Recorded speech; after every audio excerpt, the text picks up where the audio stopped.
Assalamualaikum warahmatullahi wabarakatuh. Perkenalkan, kami dari tim Plaret siswa MAN 1 Kudus. Saya sebagai ketua tim Syam Haji Prasetya dan rekan partner saya Ahmad Rasya Kurniawan. Kami akan mempresentasikan hasil penelitian kami yang berjudul RASPEN, Rancang bangun sistem pengolahan bioetanol dan biogas dalam satu tabung berbasis IoT. Bahan bakar fosil merupakan salah satu sumber energi yang masih banyak digunakan oleh masyarakat. Di era globalisasi sekarang, banyak ditemui dengan perkembangan teknologi dan jumlah penduduk yang meningkat pesat. Konsumsi energi semakin meningkat, namun ketersediaan bahan bakar fosil di dunia semakin menipis.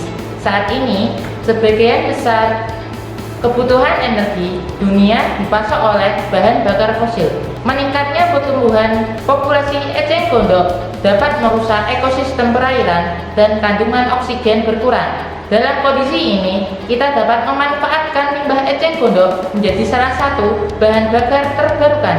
Eceng gondok memiliki kandungan selulosa dan hemiselulosa yang cukup banyak sehingga dapat dimanfaatkan sebagai bahan pembuatan bioetanol dan biogas. Selulosa adalah senyawa polisakarida yang terdiri dari rantai panjang, bersifat tidak larut dalam air dan tidak dapat dicerna oleh manusia, sehingga memiliki nilai nutrisi yang rendah sekaligus siklus karbon di alam. Hemiselulosa adalah senyawa polisakarida yang terdapat pada dinding sel tumbuhan dan berperan dalam memberikan kekuatan struktural pada sel-sel tersebut. Dengan adanya inovasi RASPEN dapat mengurangi potensi limbah eceng gondok dan dapat mengatasi krisis bahan bakar fosil yang terjadi di Indonesia.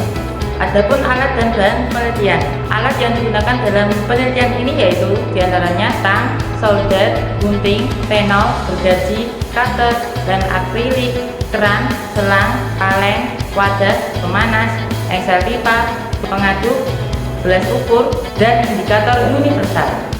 Bahan yang digunakan diantaranya eceng gondok, aquader, starter bukanati, asam sitrat, es batu, NH4HPO4, KH2PO4, MgSO4, C7H2O, glukosa, dan H2SO4. Dalam proses pembuatan RASPEN akan dijelaskan pada step berikut. Pertama, menyiapkan alat dan bahan, kemudian memprogram seluruh komponen terkait menggunakan nodum MCU, kemudian membuat dan menyiapkan komponen-komponen RASPEN, kemudian melakukan uji coba pada masing-masing sensor, kemudian dilakukan pemrograman apakah program tersebut lancar atau tidak. Jika tidak, maka dilakukan uji coba kembali.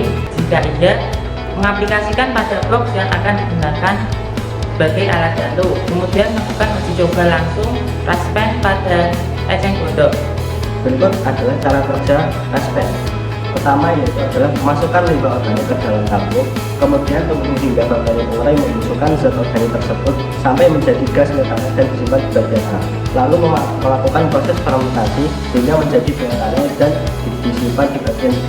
Lalu sistem IoT memantau dan mengontrol berbagai parameter seperti suhu lingkungan, kelembapan, dan ketersediaan bahan baku. Lalu energi siap digunakan. Kemudian sistem akan mencatat hasil RASPEN secara otomatis. Selanjutnya pengguna dapat melihat informasi kondisi secara real time melalui stick. Adapun flowchart prosedur penelitian RASPEN berikut ini, yaitu dimulai dari preparasi eceng gondok, kemudian pembuatan inokulo, kemudian pembuatan bioetanol dan biogas yang terdiri dari 5 macam uji, diantaranya analisis kadar etanol menggunakan metode HPLC, yang kedua menggunakan pengujian massa jenis atau densitas, yang ketiga menggunakan analisis kadar air, yang keempat menggunakan pengujian titik bakar dan titik bakar, yang terakhir menggunakan analisis data. Variabel penelitian yang pertama yaitu adalah variabel bebas, yaitu massa eceng gondok. Variabel berikat yaitu kadar etanol, densitas, kadar air, titik nyala, kadar gas. Yang ketiga yaitu adalah variabel kontrol pH adalah waktu fermentasi, volume air, massa eceng gondok, dan persentase bakteri. Berikut adalah keunggulan RASPEN. Yang pertama, dapat meminimalisasi penggunaan bahan bakar fosil. Yang kedua, dapat mengurangi emisi gas rumah kaca. Kekurangan dalam RASPEN ini adalah yang pertama masih menggunakan sensor yang umum ditemui. Yang kedua adalah masih dalam bentuk prototipe. Berikut adalah analisis kadar air pada RASPEN.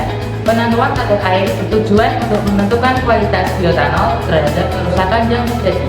Bahwa kadar air tinggi pada B2 dengan persentase 31,27% dan terendah pada B1 dengan persentase 28,42%. Dari segi kualitas, kadar air yang tinggi akan menurunkan kualitas bioetanol.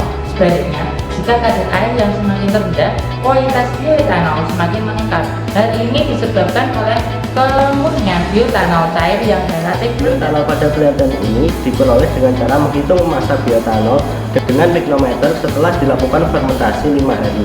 Dilanjutkan destilasi pada suhu 80 derajat Celcius. Nilai massa jenis dapat dihitung. Analisis kadar etanol menggunakan metode HPLC. Penentuan kadar etanol dilakukan dengan pendekatan luas area yang dibandingkan. Penentuan kadar etanol dilakukan dengan pendekatan luas area yang dibandingkan dengan luas area standar.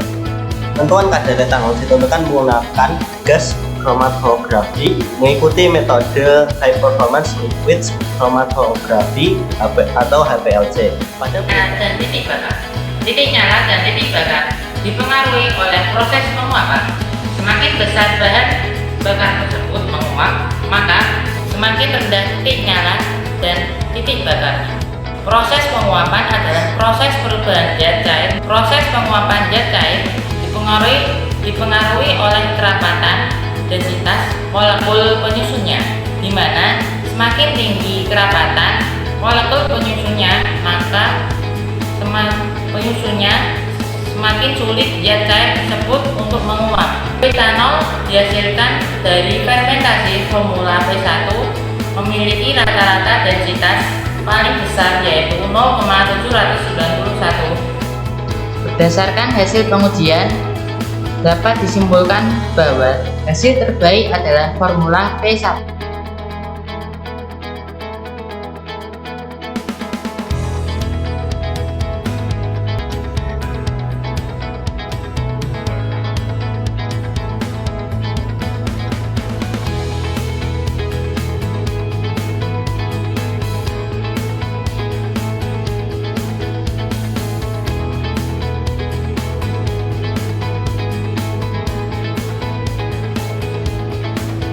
That's all to presentation from us. Thank you for your attention and participation. Wassalamualaikum warahmatullahi wabarakatuh.